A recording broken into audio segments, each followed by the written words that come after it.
I was doing the math. You have 4 more Grammy wins than I do and 16 more Grammy nominations.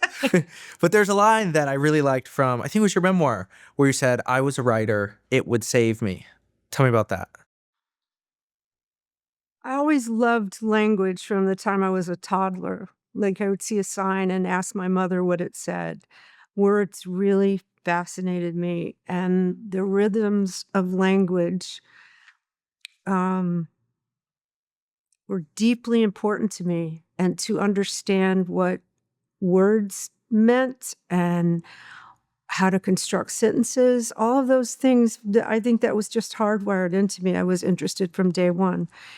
And I started writing poetry when I was a preteen. Yeah. And I won a poetry contest when I was 9 years old. And I thought, well, people think I can write, and I want to write. And basically, that's been unchanged now for a half a century. Like, people think I can write, and I want to write. It's still the same. Tell me about the rhythms. What was it about the rhythms of writing that you were really attracted to?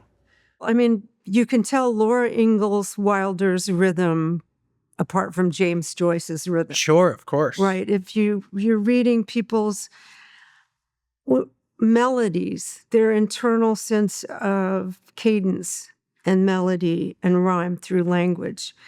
I mean, so it would make perfect sense I would become a songwriter because both of those things fascinated me.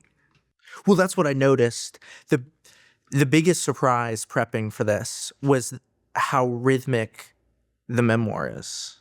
Like, I noticed it immediately. Like, there's some sentences in there that are like 50 words. And I was like, all right, now I feel the rhythm. And then I went back and I started listening to your music. And I was like, whoa, I totally see this sort of like figure 8 shape between both of them. You know what I mean? Yeah.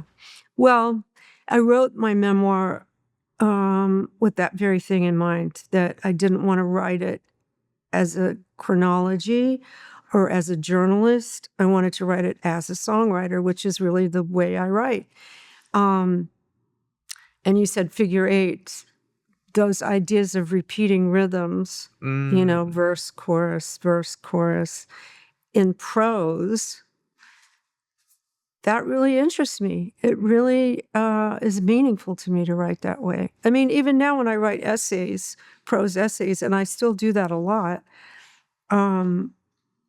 there seems to always be a verse chorus idea in my head when I'm writing it. Okay, you got to break that down for me. Well, as you said, figure 8s, that makes sense.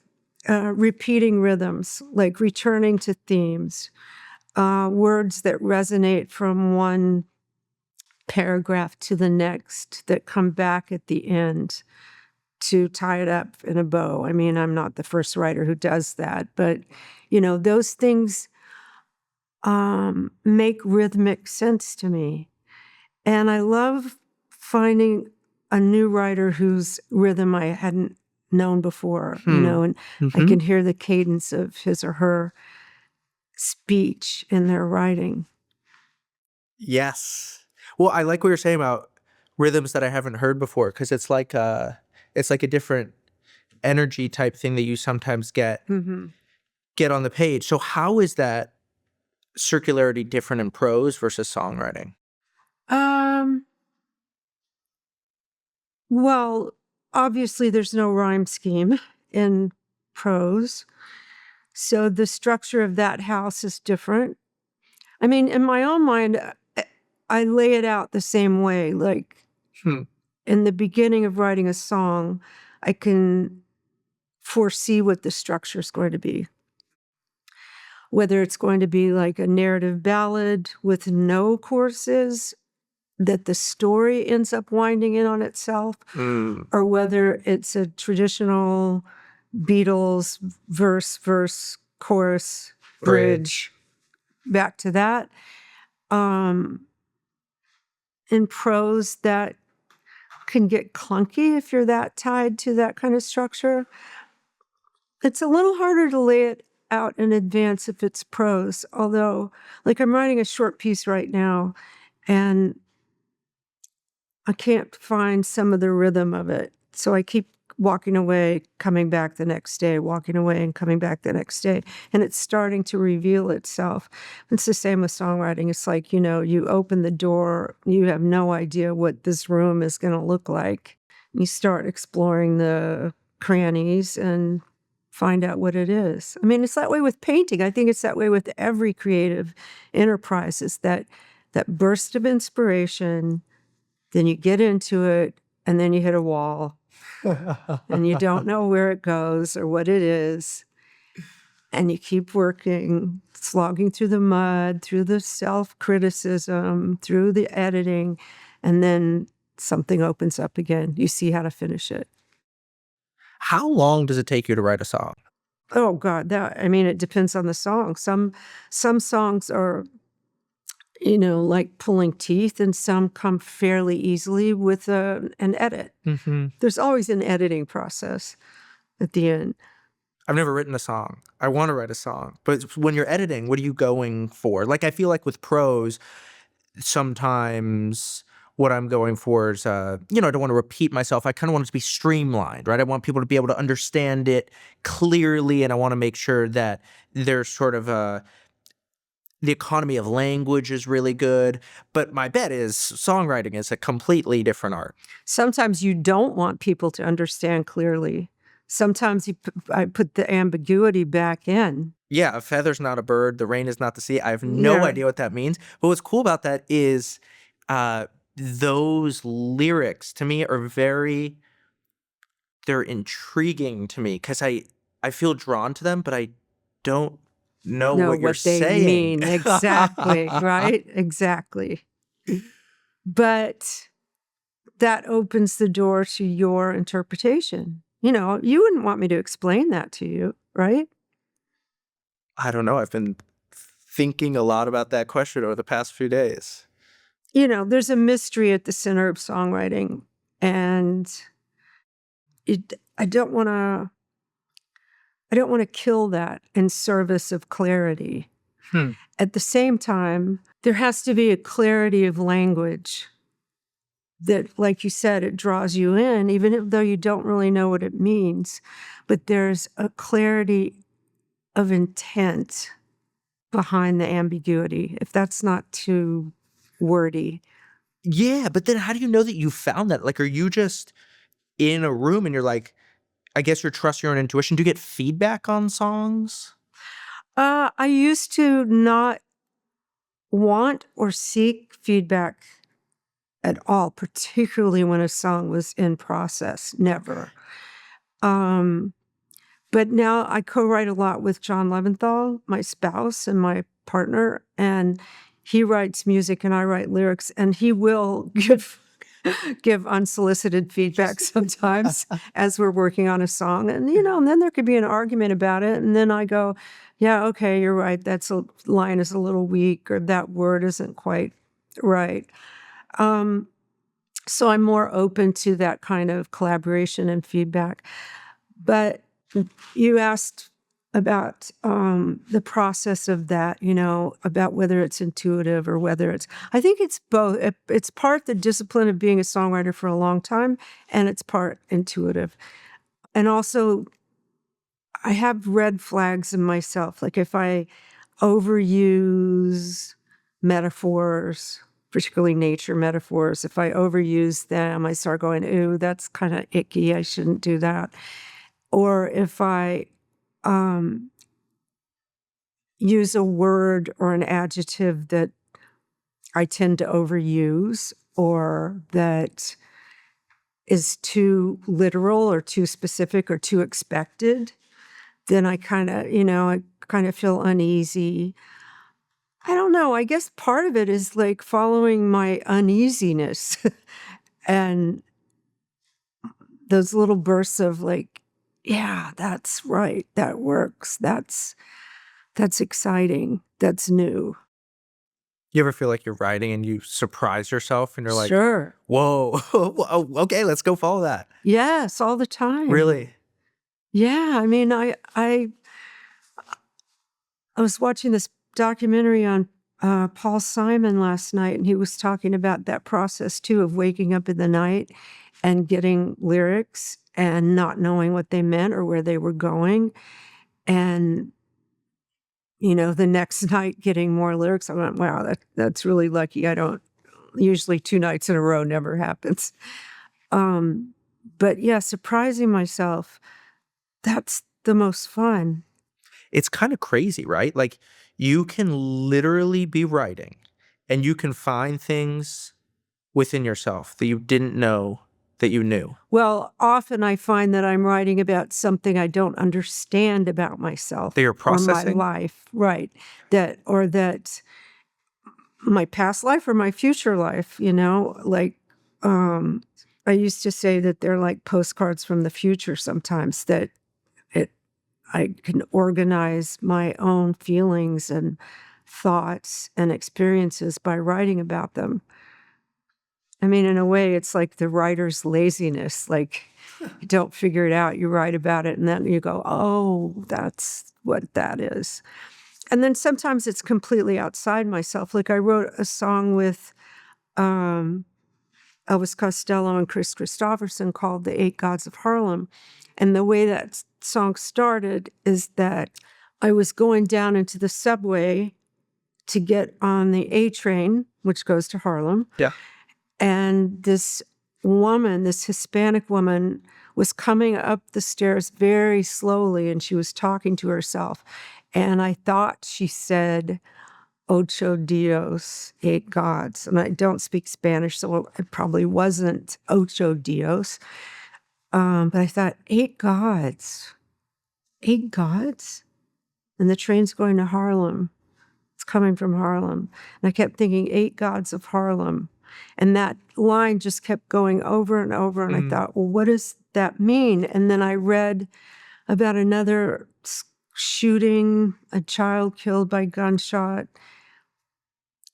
And I thought, oh, there's these 8 gods that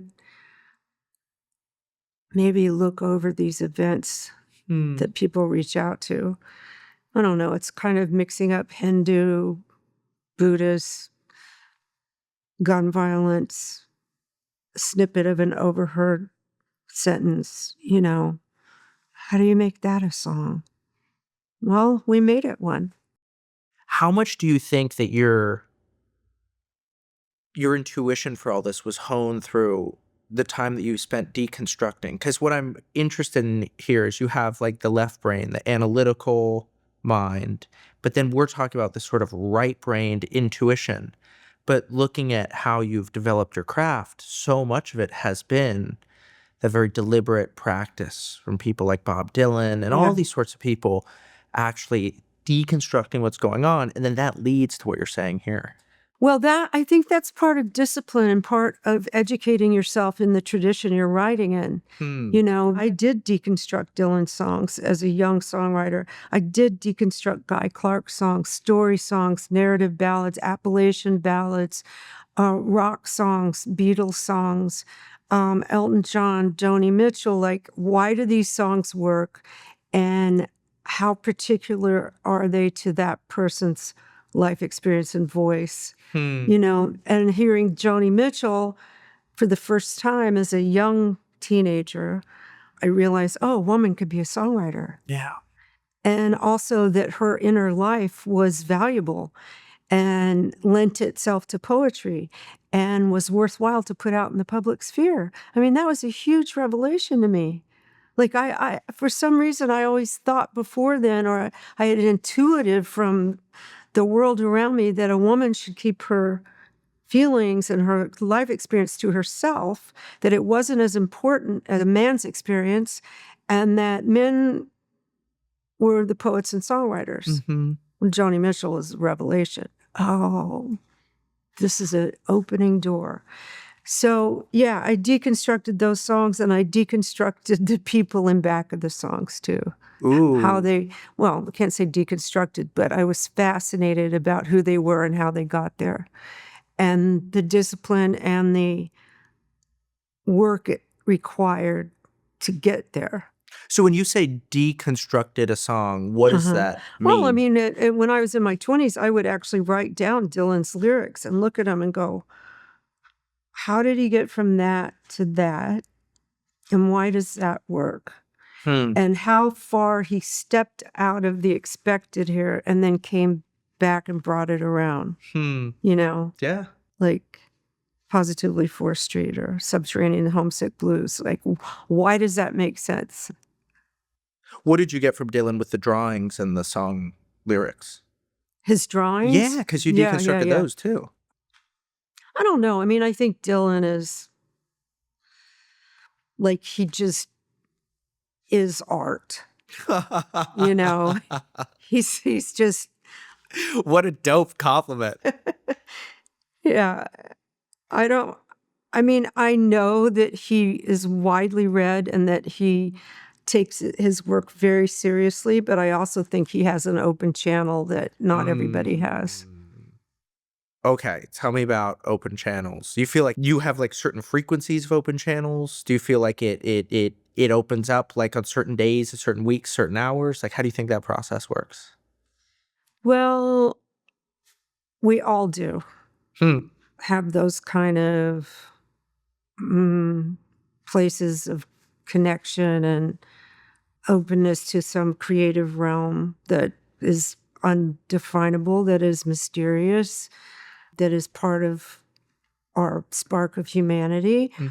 Some people are more open than others. And I mean, I like this quote that Linda Ronstadt said that I've re-quoted many, many times. She said, refine your skills so you can support your instincts. That's right. Well, I think also refine your skills so that you can keep the channel open. So if it's open, then you'll get some good stuff. Yeah. Right? Because you're only going to get the level that your skills have succeeded, you've acquired to. So, I mean, I'm talking about all this, and right now I feel really lazy because I've been, I've had writer's block for a couple months, few months, several months, and it's felt a little dead and frustrated to me. And then I went to France last month and did some visual art with some friends, some cyanotypes and monoprinting. And I came back and I got interested in finishing these songs that I've been working on, which has happened to me before. It's like one time I gave up writing completely and started painting, and then I wanted to write again. So it seems like moving the focus to a different kind of expression or getting inspiration in different places recharges the engine. You know, you were talking about voice earlier, and I know there were a few years where you kind of lost your physical voice. Yeah. And once you got it back, you're like, you know what? I'm done being critical of myself. Yeah, like, I'm not going to do that. I wish. Well, okay, that's, at least you said that's my intent, right? Yeah. But tell me about writing voice. Do you feel like you're given a certain voice in the same way? How's it the same versus different? I'm a much better singer than I was 50 years ago or 40 years ago, right? Because I've worked at it. I know its contours. I know how to avoid areas that are weak. I know how to strengthen those areas. I know how to shift things. It's like I'm as aware of my voice and how to use it as I am my hands. But I didn't know that when I first became a singer, and I was flailing around like, how do I do it? How do I do it? It's the same with songwriting. In the beginning, I was like, how do I do it? How do I do it? And just work really, really hard. Now I know how to do it. That doesn't mean that I don't still have doubt. Sure. And self-criticism and real frustration and setbacks and writer's block and all of that, it's a life. What's the voice of self-criticism for you? Oh, that's shit. What, you've said that before. That's why can't you do it like, fill in the blank. she's a better songwriter, you should stop, whatever. The difference is that I recognize that as part of the process. I used to believe it and go, oh, I can't do anything. Now I just go, oh yeah, that's part of it. I'll get through that. You're talking about how the voice changes over the years, and earlier we were talking about sort of the mystery. And there's a song that Joni Mitchell has called "Both Sides Now" that Yeah. she made early in her life, and there's one late in her life. And just first of all, that's one of those songs that continues to reveal itself to me as I listen to it. But also, whoa, the way that she sings it after she has lived enough of her life to look at it from both sides now. It's crazy. Like, you listen to her voice and you can just like hear the wisdom and traumas of experience this in her later rendition of it. Yeah. So writing that song when she was that young, that was definitely a postcard from the future because she hadn't lived that yet, right? And then she grew into that song. And you're right, to hear it now with all of her experiences, a whole life in back of that song, there's a deep beauty to that. Yeah. Tell me about the differences between the different styles of songs that you studied. You're talking about narrative ballads and Appalachian music. I just want to hear you talk through the different styles. Well,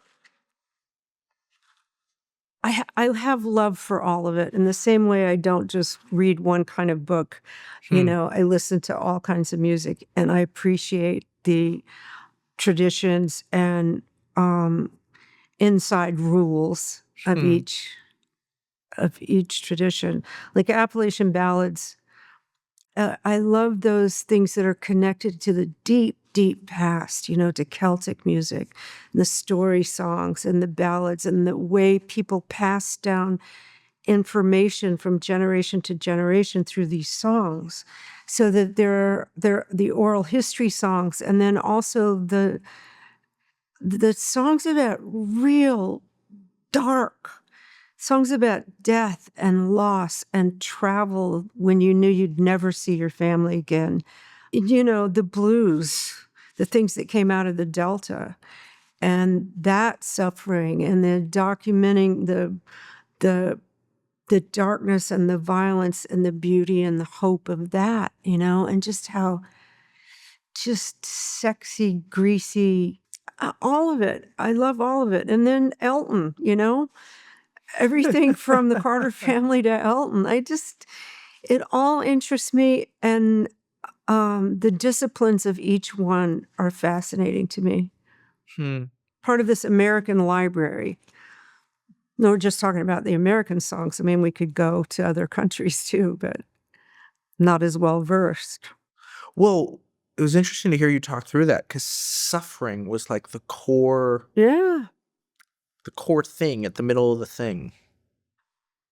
And modern pop music,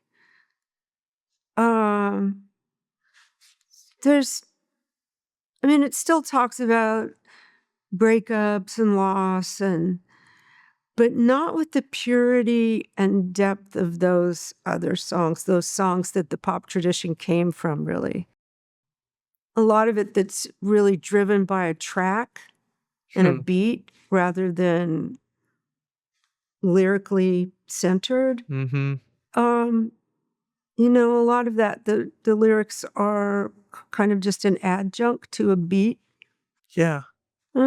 That's fine. It's legitimate. It doesn't interest me as much. Yeah, it's funny that you say that, because this morning I saw that "Shape of You" by Ed Sheeran is now the most streamed song on Apple Music. And so I was sitting having breakfast and I looked up the lyrics, and it's what happened to me with a lot of modern pop songs. Like, oh, that's what it's saying. Oh, that's what it's saying. Like, I never really realized that, because the lyrics are like a tertiary thing. Yeah. I'm old school. I like lyric-driven songs.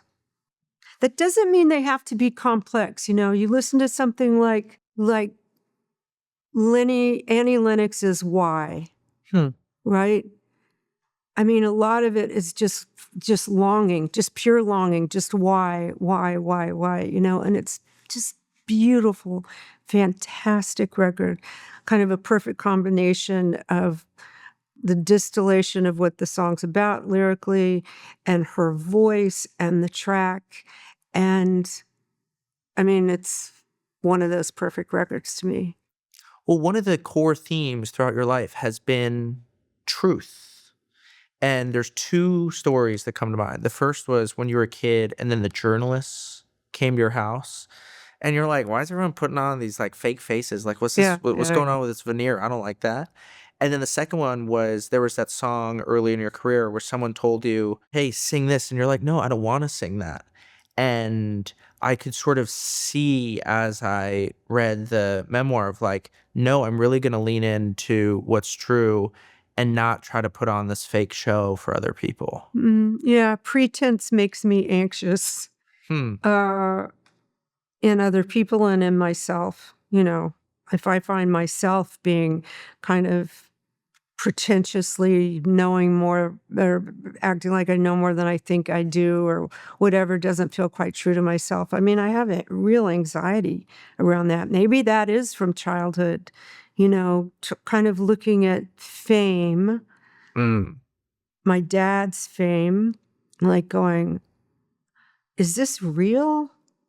Like, is there a real connection there with other people? What does that do to his life? Is that truthful? Those questions really did alarm and disarm and concern me. And the truth is that my dad did have a real connection with the people who were his fans, who loved him. And at the same time, he didn't have a connection with the millions of people around the world who loved him, right? He had a connection with this idea of audience. And he was respectful and cared about people's hard lives and their own sufferings because he suffered himself. So that is real connection. As far as fame, I just saw how damaging it was.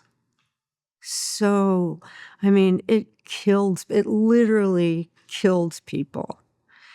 And so I never had this idea of it just being glamorous, of it being something to seek on its own merits. I never thought that. I thought, well, okay, that you have to be strategic about this. If you're going to be successful in this work, then you may get famous. Be careful. Manage it the best way you can and be as truthful with yourself as you can, or it could destroy you. What'd you learn from your dad about songwriting? Number one, his love. He knew hundreds and hundreds and thousands of songs. It's like a student of the game. He was a musicologist. He knew thousands of songs and loved them, had a passion for the songs he loved, was interested in the songs he didn't love. Just interested in them because they were songs. So that, and also I saw how hard he worked on his songwriting. Like, he took it very seriously. And so I gathered respect for the art and nobility of songwriting first from him. How much of songwriting is like sitting down at a desk or something and handwriting or typing versus just like getting a guitar or a piano and just kind of like mumbling how it turns until it turns into words? Well, it's not just those two things. Okay. Both of those are true, but it's also just moving throughout your day and being aware and awake and listening to other people's conversations and images and ideas and going to the Met and standing in front of a great painting and Amen. songwriting starts happening. Songwriting, to me, writing, it just is. It's the way of being in the world. It's simple. Yeah. It's like a byproduct. It's the product. Awake and aware. Tell me about those words. Awake and aware. Yeah. Well, it's easy to fall asleep, isn't it? You get involved listening to the news or your daily life or worry, distraction, start falling asleep to what's real and what's right in front of myself. I find distraction is not just like distraction from your phone or distraction from the news or distraction from, the list of things I have to do, but distraction by worrying, distraction by anxiety has a real blanketing effect. Like it really, it closes the space for anything bigger to happen, any ideas, any rhymes. Well, no, rhymes take work. I sometimes teach songwriting and like doing master classes at colleges, universities. And, one of the first things I talk about is deconstructing a rhyme scheme, creating a rhyme scheme and deconstructing it. And a lot of times brand new songwriters, young songwriters, don't recognize where they've set up a rhyme scheme and haven't followed it through, or where they've missed one, and there are reasons that those things work are important to know. It's like Picasso was really great representational artist. He could draw, He could do portrait drawing. I was amazed when I went to the Picasso Museum. Yeah. Like the stuff that he made in the late 1800s. Yeah. His portraits. You're like, this is Picasso? Exactly. And then you get a radical shift later on. Right. But the point is that he knew how to do the basics and then he let it go. And when he let it go, it also informed the abstract art, right? And the cubism and all of that. So, to me, it's the same with knowing a rhyme scheme, knowing how to construct one. If you want to let it go, great, but you better know how to do it first. What else don't young songwriters quite grasp? I talk to them about not writing about themes. Don't write about loss and love and use these big words, but get really specific about the details of it without saying the theme of it. Right. Like talk about the furniture of it, the window, the door, the coffee cup, the table, the slamming, the clock ticking, the wind that blew through, whatever it is, those things are what resonates. So talk to me about that through the prism of a song like Sea of Heartbreak, which I know you really like. Yeah, so Sea of Heartbreak, Hal David, he takes that metaphor of the sea and the ship and, all of that. And it's like, I think in a lesser writer's hand, it would have been kitschy. But the way it was woven into the beautiful melody makes it yearning and like a painting. It's like, that song's like a painting to me. And the verses are perfectly constructed, really tight rhyme scheme, set up in a really understandable, simple structure. And then he takes that metaphor to the nth degree, but it works. Like if you take these lyrics, how I wish you were mine again, my dear, I'm on a sea of tears, a sea of heartbreak. Like you're talking about not writing about themes, But when you really feel like the grief and the agony that comes after a breakup and that kind of love loss and the loneliness, like this is what it feels like. Yeah. I mean, look at the first line. The lights in the harbor don't shine for me. Oh, it's perfect. Tell me about anger in the writing process. Are you thinking about my song Roses in the Fire? Yeah, that's what I'm thinking about. I wrote that song. I was really angry. And I did. I mean, it started with, you know, my then husband had given me roses, and I looked at them and I tossed them in the fireplace. And I don't remember what he had done, but it was bad. And I thought, even in that moment, I thought, that is a great line. I throw your roses in the fire. And then I just went with it, It had the energy of real rage, those lyrics. I haven't written a song that angry in a really long time. Anger's one hell of a muse, though. Yeah, it certainly is. Outrage. Because it's one of the emotions where you're the most out of your head. And you talk about writer's block. So much of writer's block is just being in your head. That's one definition of it. Yeah.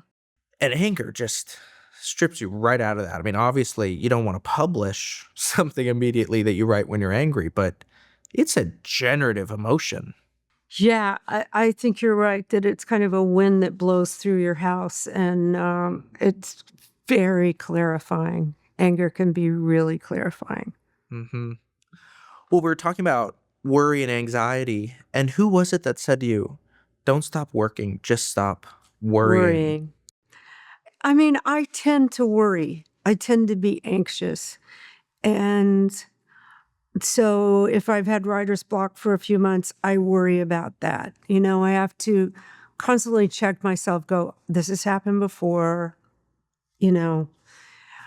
or performance. Like if I feel like I really screwed something up, I wasn't great, I wasn't good, I wasn't even mediocre, my voice wasn't working properly, the audience wasn't totally with me, whatever it was. And then I worry about that. And it's like my friend John Stewart said to me once, he said, so you had a bad gig, so what? You want him to like re-hang the stars? Get over it, go do your next gig.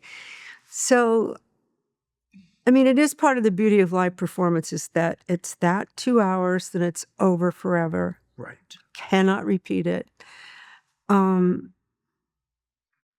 So my husband always says if I come off stage and I go, oh God, this blah, blah, whatever. He goes, it's over, move on.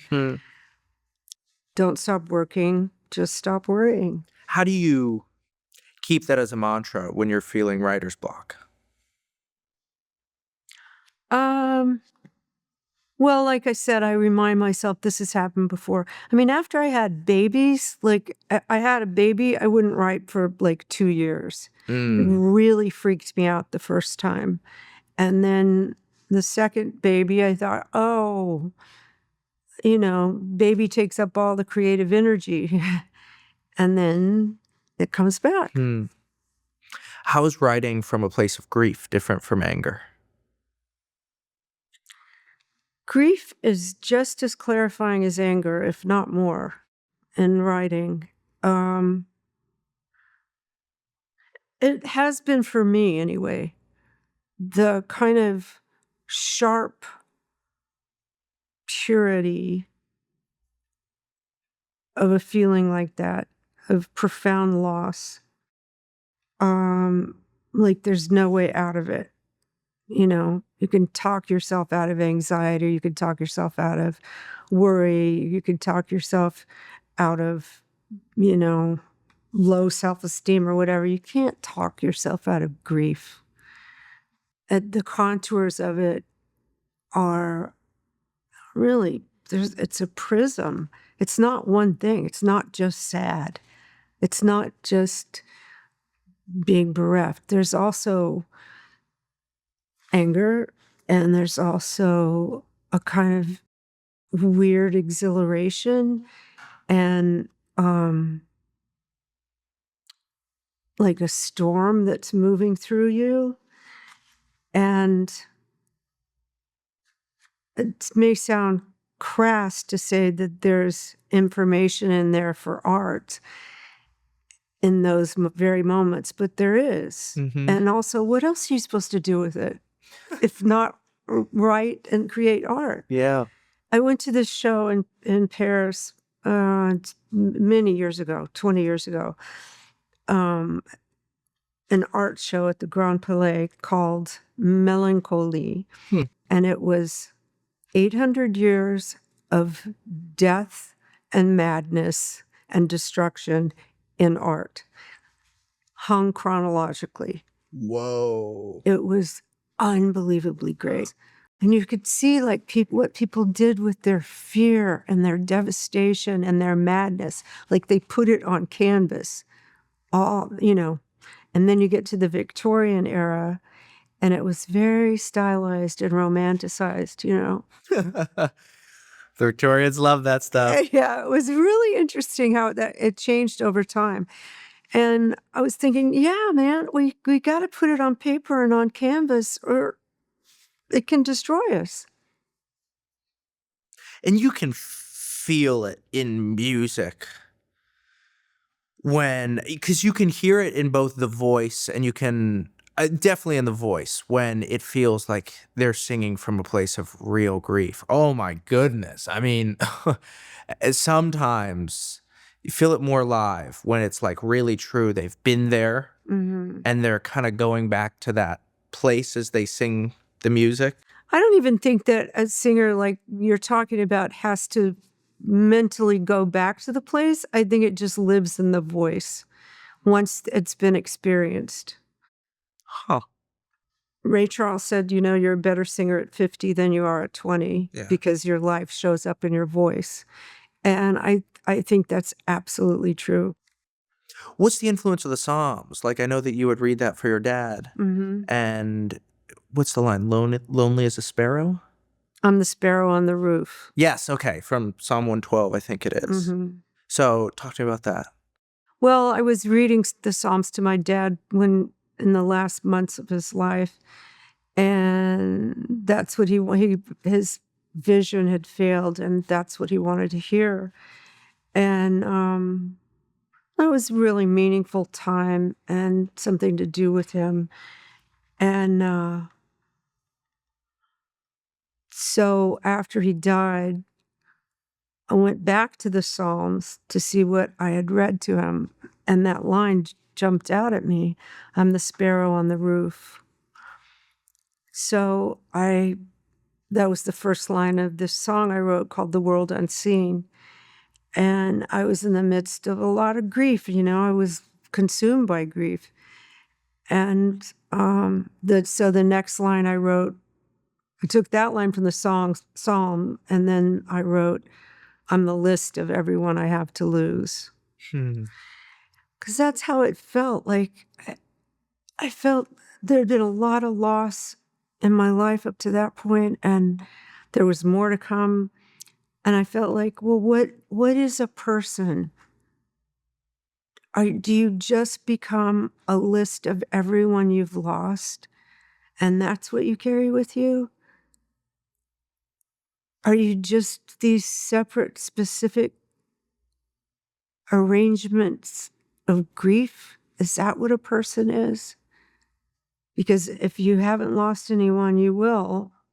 It's a universal experience. So, as I said, grief, there's a lot of information and a lot of contours and a lot of material for writing. What's interesting about grief and anger is they're emotions that I think a lot of people are scared of. And obviously, this is a show about writing. And what I hear you saying is, hold on. Those emotions are an invitation for discovery. That's a very good way to put it. Rainer Maria Rilke wrote, these letters about grief to his friends and family members who had lost someone, and they reached out to him, and he wrote these magnificent letters back to the people, and they were compiled into a book called The Dark Interval. And I actually got to read the audio tape for The Dark Interval. Oh, wow. And really go deep into these letters. And he never offered words of overt solace. He gave invitations to live with the grief, to let it go like a storm through you, to follow it, to, be respectful of the contours of it, to, as you said, use it as an invitation to opening even further into your own life. And I think you're right that people are very afraid of grief and afraid of anger and afraid of loss and all those things, and it kind of keeps us frozen sometimes. I think Nick Cave is an incredible example of someone who's taken tremendous loss and grief and used it to expand his heart and to connect with people and to expand his writing and his art. Yeah, there's a boundlessness in both of those emotions. And the word feels trite, but I think it's a good one. It's like the content is all there. Like the seeds are all there. Yeah. It's very fertile soil. And just so often we just run away from it. We run away from it. And it has me thinking, just sitting here, of like, what are the doors that are actually right in front of me that I'm just keeping shut in my life? Am I brave enough to actually keep doing what I'm saying? Like, is there a point where I'm going to go, no, that is not information. It's too much. I don't. But at the same time, I don't think I have a choice at this point. I'm a writer. Like, I wouldn't know how to organize my life without writing about it. How important is bravery and courage in songwriting? Like, I always think of bravery and courage as like important. You're a journalist, you're going out, stand up for what's right, baby. But like, how does it show up in songwriting? Well, it's not like I'm on the front lines feeding children in refugee camps, while there are bombs dropping. Right. So it sounds self-aggrandizing and kind of pretentious to talk about the courage required to write songs. I think it requires courage to just get over myself. Huh. Like, just shut up and do it. Stop tormenting myself with all of these reasons why and reasons, I don't, and reasons I should, and reasons I can't, and, just do it. One of the challenges that you had is you have to basically figure out who you are in the spotlight. It's very different for most people. And there are two questions that you talk about in the memoir that I thought were very fruitful, and I'd love to hear you talk about them. One of them is, who are you apart from your parents? Mm-hmm. And the other one is, what do you do best in the world? And be curious to hear you talk about those things in the context of writing. Who am I apart from my parents? First, it's taken me a long time to find out who I am in context of my parents, to understand that my mother's discipline and her sense of routine and respect of routine and appearances, although troubling at times, was something that I retained. And how much is useful and how much is kind of damaging to me. So, yeah, her sense of routine and discipline is really helpful to me. My dad, his work ethic was really, really tight. He had a deep work ethic, respect for his audience, sensitivity to the suffering of others. All of those things have been important to me and things that I think that I've assimilated as well. Apart from them, yeah, my mother's focus on appearances is really not helpful. Like, so I need to constantly be aware to not go there. As my dad could be very self-destructive. I am not self-destructive. So I toyed with it when I was younger, but that's something I am apart from. And, I don't really have to live up to their expectations. They're not around anymore. And that's all in my head. So who am I apart from that? It would be nice to not feel like I have to work so hard all the time, improve myself all the time. I mean, that's part of my own little torment that I deal with. Yeah. What was the second question? Apart from your parents, and then... What do you do best in the what world? do you do best in the world? Are we putting writing away? No, I want to talk about writing, of like finding that as a writer. Well, that's what I do best in the world, I think. I think that that is my gig. For whatever reason, that's my gig. I'm a good writer.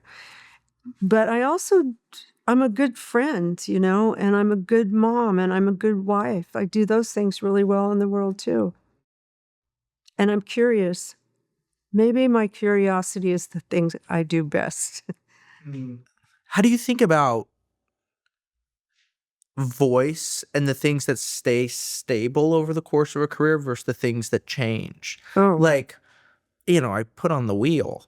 The first song, I'm like, whoa, where is this the same person? You go back into Spotify, or like, is this the same artist? Rosanne Cash. Oh, yeah, okay, guess so. But like, that's a new you. And so there is an evolution. Yeah. But also it was fun because then I'd go down the This Is Rosanne Cash, and like I try to kind of guess the year.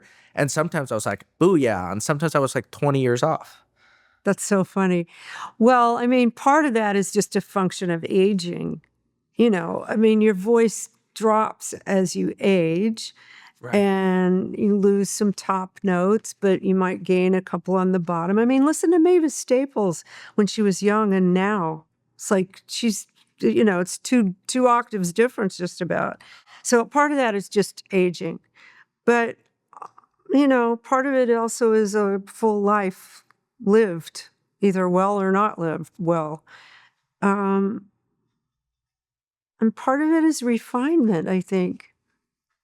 What does that mean to you? Well, I'm discovering more who I really am as a singer, like losing any kind of ideas of what I should do, or the pretense, or the insecurity, or, and then as that goes along, then also I lose those 3 notes on top because I'm older and can't hit those anymore. So I have to figure out something else to do. I live with my voice. I live with my voice on the page, and I live with my voice physically. And they both changed a lot over time. Yeah. I think I look out more as a writer than I used to. I used to be very closed circle. One thing that's cool about your music is you can almost just read the lyrics without Thank you. listening to the song. Yeah, that's how I schooled myself in the beginning, is that the lyrics were central. You wanted to have them exist on their own, as you said. It's why I copied down Dylan's lyrics. It's like this exists as a thing apart from the music. It doesn't really, though, does it? Songwriting, by definition, has to have a melody. Right. So it's not poetry. It's not a poor cousin of poetry. It's its own thing. I'm still struck by the partial lyric thing of like how you get a little string of words and it becomes a portal into something bigger. It's like you find the thing that then creates the momentum. It's like, boom, I found it. Okay, let's go kind of explore. And it just becomes this like avenue for discovery that you can kind of start walking, and somehow there's enough energy and momentum on that path. And then the rest with work unfolds. Yeah. Well, it's the same with painting. Like I said, that thing that's the inspiration that's really thrilling, and you get it started and then you hit a wall. And then you step back, go for a walk, do something else, come back a day later, a week later, a month later. Something bubbles up again. Yeah, I know how to get through here. And then eventually you see all the way home, I mean, it's the same process. I know there are some people who write like something in 10 minutes. In fact, there have been a couple of my songs that I did like that it came in 10 minutes and there was very little editing. And those are freebies. Those don't happen that often. But yeah, when I was painting, I saw the process was the same. The inspiration, the hitting a wall, the struggle, the opening, the ending. How did learning to paint change how you see, how you look? I don't know that I ever learned to paint, but I did it. Well, that's interesting because most songs start visually for me. Like I wrote this song, I Was Watching You. And the way the song began is I was just sitting at the piano playing some chords, and I saw headlights on a road. And just kept playing. And then the first verse came, headlights on a Texas road, Hank Williams on the radio, a church wedding, they spent all they had.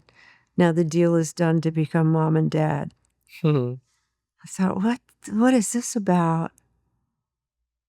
And then I saw it was about the child watching from above as the parents become their parent, and then the parent watching from above after they leave. And that was a beautiful experience to write that song. But the point being is that most songs begin visually for me. I'm very moved by this idea of making something and being intrigued by it, not fully understanding it. Yeah, me too. That is the beauty and the mystery, isn't it? I never realized that. I never appreciated it until this conversation. About not knowing where you're going with something, a piece of work. But even making something and being like, you just said I wrote that. And then I was like, what does that mean? I don't know, because I've written, mostly prose in my life, and that doesn't happen at all in prose, but it happens in poems and it happens in songwriting. Yeah, it does. I bet it happens in prose and you just haven't paid attention. You might be right. You might be right, but it's core to songs. Yeah, it is. It is. One song that I set out knowing what I wanted to do, right? This song I wrote called The Killing Fields. I knew I wanted to write a song about lynchings in Arkansas. It was during the summer that George Floyd was murdered. That was just such an intense summer. And I think the veil got lifted for a lot of white people about white privilege and what the depth of what that really means. Not that I pretend to know the depth of what it totally means, but the veil did get lifted a bit. So I wanted to write about Arkansas, where my dad was from, because I had the year before gone to Montgomery, Alabama to the lynching memorial. And I was so deeply moved by that, and it kind of started this thought process. And then that summer happened, and I knew I wanted to write about it, and I knew it wanted to be in the form of an Appalachian narrative ballad where there were no choruses. I took the beginning of a verse that I had for another song that I had not finished, and I saw that I could twist that a little bit and have the opening be in present time, go deep into the past, and then come back up into present time. So it had this kind of bell curve to it. So I could see it, but I didn't know how to get there yet. Mm-hmm. And then it took quite a while to go through that and get to the end. I usually don't have those kind of structural pictures in my head when I start, but that's one that I did. But still, like we were saying, there was still the mystery of how am I going to get from this back up to here? And I could see what the last line would be. What we were then is not who we are now.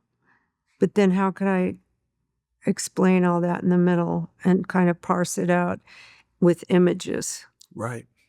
Well, the other thing that distinguishes songwriting from prose is listen to your favorite songs 100 times. I've never read an essay 100 times. Yeah, I guess that's true, right? Well, that's something to do about the musicality of it. And now music, what music does to your cells and bloodstream and nervous system. It's different. I mean, it's music. It's like... Yeah, but even poetry is sort of repeated in the same way. I've been thinking about this line from Macbeth. Tomorrow and tomorrow and tomorrow creeps in this petty pace from day to day to the last syllable of recorded time, and all these yesterdays have lighted fools the way to dusty death. Out, out, brief candle, life is but a walking shadow, a poor player that struts and frets his hour upon the stage, and then is heard no more. It is a tale told by an idiot, full of sound and fury, signifying nothing. And like you just, it's with poetry too. It's like, okay, what? And it's once again, it's like over and over and over. It's circular, it's rhythmic, and all of a sudden it becomes a part of you, and you just keep stirring on it. It just keeps revealing itself to you, Well, that's Shakespeare. Yeah. He's pretty good. Yeah. He's pretty good. You're talking, well, the musicality of Shakespeare is like a whole other conversation, but the music is what hooks you back in. If you listen to that song you love 100 times, you know? Because there's something about music in the brain. It's like the thing that survives when everything else goes away. Like all the Alzheimer's patients who remember songs and not their children's names. Music is still there. I didn't know that. Yeah. Even kids, it's like the first art form that you come to love. And my grandpa passed. I asked my aunt about it, and she was with him, and he knew he was going to die in like 5 minutes, and he asked her to play a specific song by Mozart. Beautiful. It was like he needed to die with a certain song. It was like he didn't need to be in any particular place with any particular person. He just needed a certain song. That's beautiful. To see him out. Yeah. Well, we all need certain songs to usher us into different phases of life, don't we? I mean, I know when I was getting divorced, there were certain pieces of music I listened to over and over and over just to help me do it. Huh. God, thank God for that we can find songs to usher us into different phases of our life. Totally. Yeah. Totally. What is the difference between a love song that's just totally trite and cliche and one that's real and true? Well, I can't say that for the entire human race. I mean, I know what it's. I know Yeah, for okay, me. tell me about it for you. For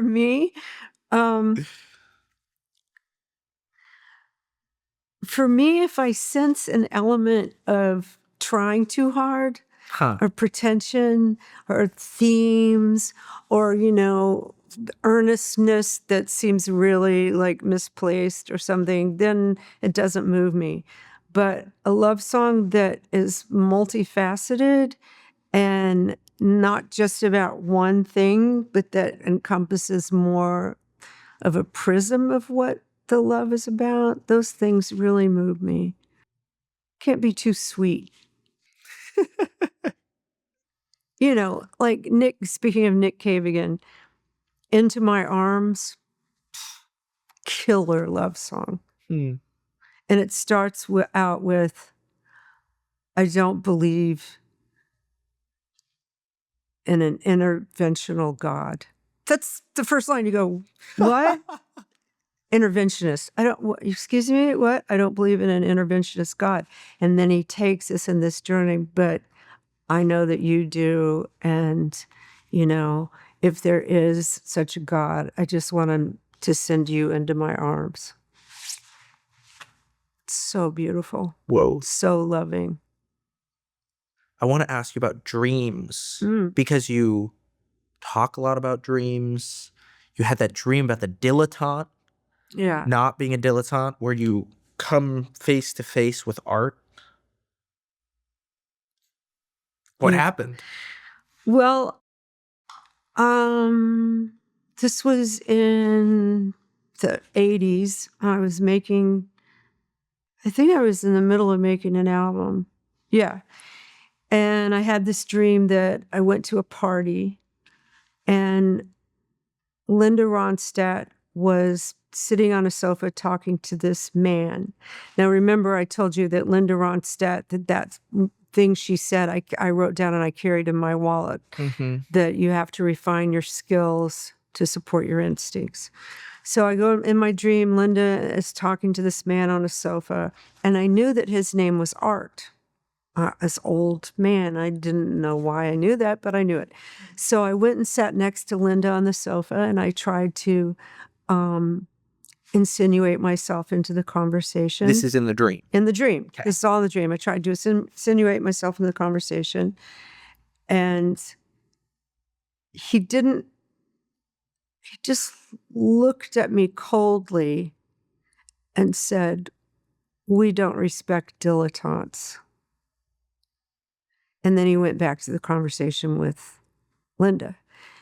And I was humiliated, and I woke up from the dream and I was really shaken. And I realized that I had been dabbling, that I had the ability to go much deeper in my writing, and that I hadn't done it.